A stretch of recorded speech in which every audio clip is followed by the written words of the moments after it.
Right now happening today, the Indianapolis City County Council is going to introduce a resolution supporting nurses at IU Health fighting to form a union. First told you about this story last month when several nurses spoke out claiming that they're so short-staffed that patient care may be at risk.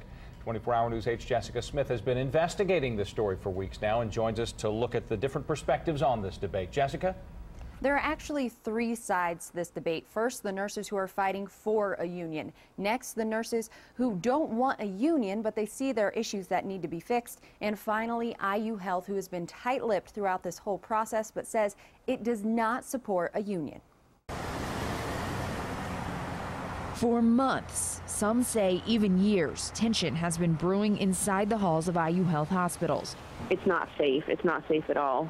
Nurses claim their workload has become so overwhelming, patient safety is at risk. Staffing had gotten so bad that I wasn't really able to do my job without leaving at the end of the day feeling disappointed and bad about my work.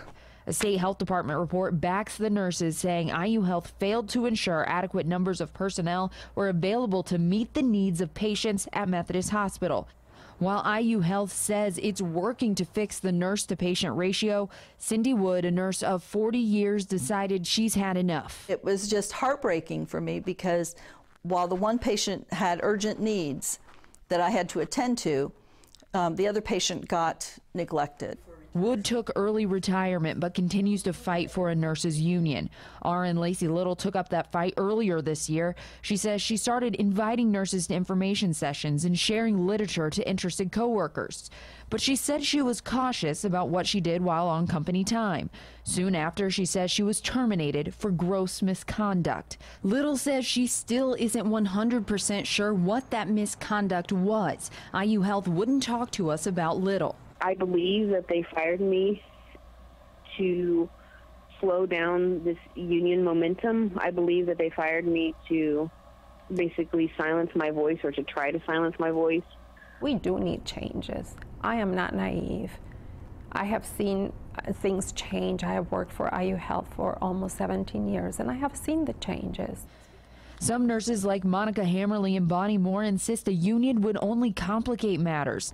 I'm there. I work 48 hours to 60 hours a week for IU Health because I love taking care of people. In a statement, IU Health says it believes it is the responsibility of the organization and its nurses to work together to create the desired work environment and job satisfaction. Did we really voice our opinions continuously besides between ourselves? Did we really go all the way up? I know I didn't. I have talked with the upper management. I have spoken with them. I have relayed my concerns. My voice was heard by them, but nothing was done. Now Little's case is being taken up by the National Labor Relations Board. IU Health faces several other charges, including intimidation and retaliation.